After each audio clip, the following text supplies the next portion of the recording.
Welcome to week number 4 of our stitch along. In today's video, we're going to cover on how to do the attaching with the flat slip stitch join. We're also going to be covering the border and also some fringe today. So I'm going to get yourself started. We're going to take a look at our roadmap, and at this time we should have all of the samples done. So as we do our flat stitch join, you can just start along and just follow all the way across like so. And then what's going to happen is that you're going to continue to do that. And these other little pieces on the side, I'm going to show you a little tip on how to join new yarn to make it look consistent when we go to do that. And then for the border, we're just going to follow it around, and we're going to evenly space our crochet across these flat edges that you have with those half hexagons. And then your fringe is added to the this sides here. So without further ado, let's get ready and let's show you how to join.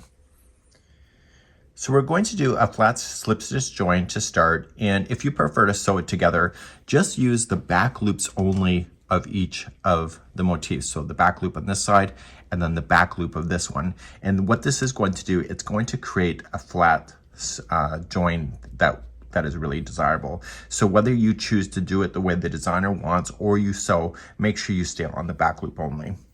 What I recommend is that when you start the back loop only and you're about to start, you're going to come into the very corner and you're going to go in here, the back loop, and then on the other side, just follow it and get the back loop of the corner of the next. Be consistent of the order on which one that you're picking up first. So in this case, I'm going to pick up the bottom. This does not have a slip knot, so don't create a slip knot. Create a long enough tail that you can deal with it later, and bring it through and pull through and through, and let the tail just follow towards the back side, and we're going to secure that later. So just the tail piece itself, and then you can just pull it a little tighter, and we're going to secure that when we go to secure the tail. So pull everything back in line. Now you're going to advance to the next stitch. So do you see that this is coming from behind the work? So you're going to go into the back loop of this one. You stay and keep this down and go to the back loop of the very next one. Then you were going to yarn over and pull through. Now, if you're tight in this particular process, you can always increase your hook size, maybe one size up. So we've been using a 6mm size J, so maybe you can go to a 6.5mm size K. So you go to the next one, and then you just go to this one, and then wrap over. So don't make the error of doing this. So you're gonna grab this one. Don't make the error of going like this, and then trying to grab it because it's out of order. So make sure that this always stays down, out of the way, and then when you're ready to use it, you pull it up through. So you're creating like a sewing machine kind of join to this. So over the middle one there, and you're gonna go across. So what I'm going to do is that I'm gonna meet you when we start to do a turn into another motif. So you're gonna have to go in one direction or the other. So you just have to choose which one you have to come, and then I'm gonna show you how to do a tip on being able to go in another direction if you have to do, when you do those small little pieces that will join it. Okay, so let's continue to do this, and I'll see you back here in a moment. So I'm getting close to, and I'm on the corner piece here, and I'm on the corner of this one here. If, for example, you're running out of stitches or something, just fake it and make it work. Okay, so you can skip over a stitch and you probably would not even notice. This is one of those tips that you always can do and stuff like this. So ideally, it's great to have the right stitching counts, but if something happens, it's ideal just to kind of work it out. Now, when you are ready to turn and you're going to join the next one to it, what we want to do is that I want to go off, and I always find it's easier to do this in a horizontal kind of manner. So I'm going to turn it a bit so that I can get this new turn to go here. So I'm just going to turn it on my desk, and then I'm going to work my way on this side. So I'm going to go into the edging of this one here.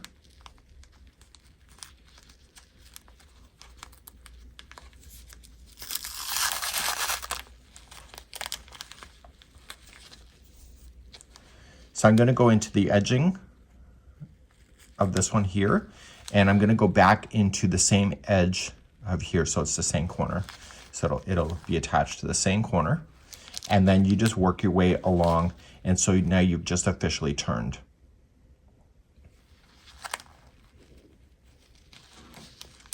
just going to work your way. So when you have this one done, then you move on and then you keep attaching stuff. So in this case, if I was to go in this direction right here, then I'll attach another one right here and I'll keep on going.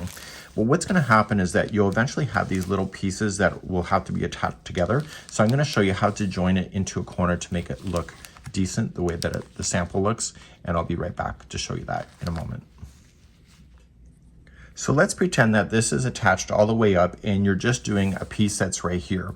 The secret to this is to stay within the center of this area here. So just loop it again and just come in to the interior of the middle here, right where it's joining, and then just loop it through, and that's your starting point.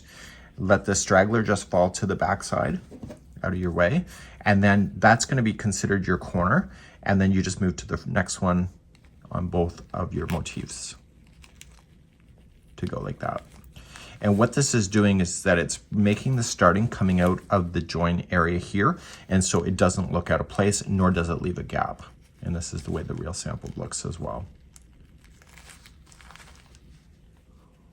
Okay, and you just move along to that itself. So this is going to be how you're going to join it. Follow the roadmap on putting things together, but eventually you're going to have to secure the tails on this kind of stuff. So because I had you not start with a slip knot, I'm just going to show you that. And what we need to do is that we need to secure it when we started. So I'm just going to pull through. Let's pretend that we have that done. So right where I started, I want to take my tapestry needle, which I've already shown you how to do within the tutorial as well of all of the other 3 videos. And you're just going to take it and you're just going to stay on the back side and just weave it through the back here. Don't allow the needle to come to the front side of the work so that you can see it. So then you can just drag that through, and you're going to go through once, twice, and 3 times, and to be able to secure in your tails. So that would be how you would do that. So eventually, once everything is together, you're going to then do a border, and we're going to talk about that next. So looking at the real sample here, you can see that this the crochet stitches here are just put in, and they're just matching the items in order to go. So it's just equally spaced. The easiest way to be able to tell the spacing of this is to look at where it goes into the real stitches and look at the length of the top of the stitch. And when you're placing it in a side where you don't have that opportunity, you want to place these stitches in so that they look like they're equally spaced.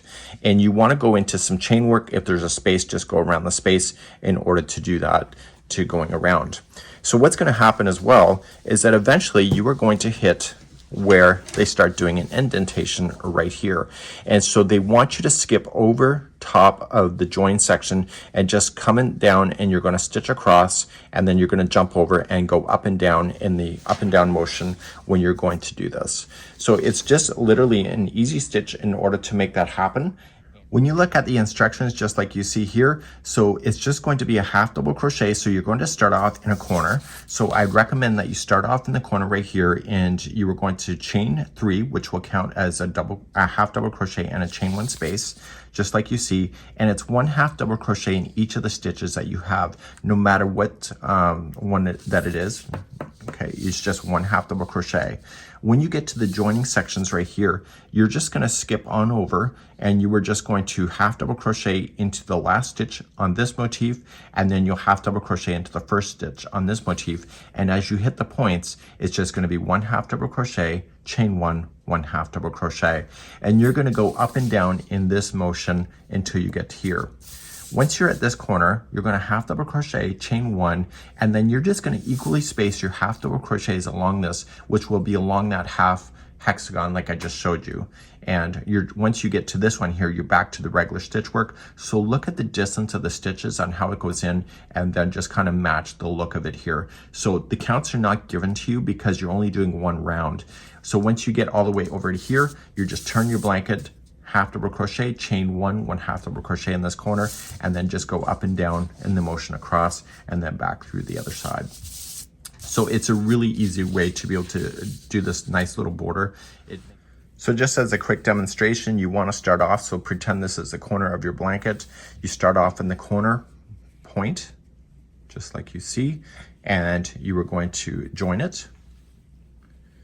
and chain 3. That's a half double crochet and a chain 1 space, and half double crochet in the same one. So then you just work across the regular stitches that you can see and just place in 1 half double crochet in each of the stitches. So then when you get to the point here, it's going to be 1 half double crochet, chain 1, 1 half double crochet, and go on down. And right where they meet, you are going to go into the last one before the corner. So half double crochet all the way to this point, and then just jump on over and grab the first one of this one and half double crochet all the way back up. And when you get to the sides of this blanket, you just have to equally space along those half double crochet, or sorry, those half hexagons that are just really sitting there waiting for you to do. So it's going to bring everything nicely together, and it's going to be a fabulous time. So let's talk fringe. So along the edge with the up and down motion, you're going to have every other stitch to have these fringe. Now to make fringe, you are going to choose your color. In this case, it will be this color, and it is going to be 10-inch long, and you need 3 strands to go at the same time. Now, the way that fringe goes in is that it can be upside down or it can be the right way. So you want to make sure that the blanket is facing right side up, so the good side with all the flowers that you see are facing towards you. And what you need to do is that you need to just loop the 3 strands together like this, and you need to bring it through so that this crosses over the front side. If you look at the back, you can see this is what the back looks like. So if it looks like this, it means that you've looped it in the wrong direction. So this is how the back looks, this is how the front looks. So you want to be very consistent about this. I've done a stitch along before and I did it upside down by accident. To do this particular step, you need to put your hook in behind where you want to place it, and then just loop on and pull it through. Take it off your hook and just use your fingers and kind of open it up and place it through like this and pull.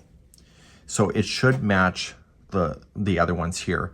So if you go and you go in the wrong direction, what happens is that you put this fringe on backwards, and this is basically knotting onto itself.